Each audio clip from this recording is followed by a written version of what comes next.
Nia sana kwa kiwango ambacho kimeonyeshwa na wachezaji wako.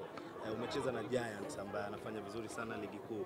Binafsi umepoteza, lakini ulitarajia kupoteza kwa idadi kubwa ya mabao dhidi ya Simba Sports Club. Kwanza nashukuru kwa hongera na kubwa ni mshukuru Mwenyezi Mungu, mchezo umekwisha salama na tumepoteza.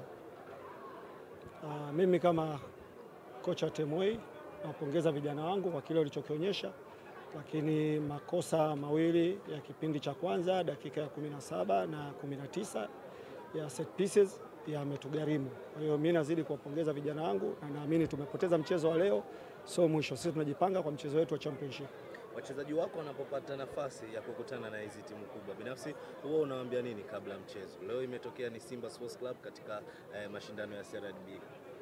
Kama ulivyoona nilichowaambia ni kama waonyeshe kile walichonacho na wameonyesha. Unajivunia nini kwa wachezaji wako baada ya good performance kama ulivyosema unawapongeza japokuwa mmepoteza mchezo wa leo? Najivunia kucheza vizuri, lakini naumia pale kupoteza mchezo. Kwa hiyo hayo ndio.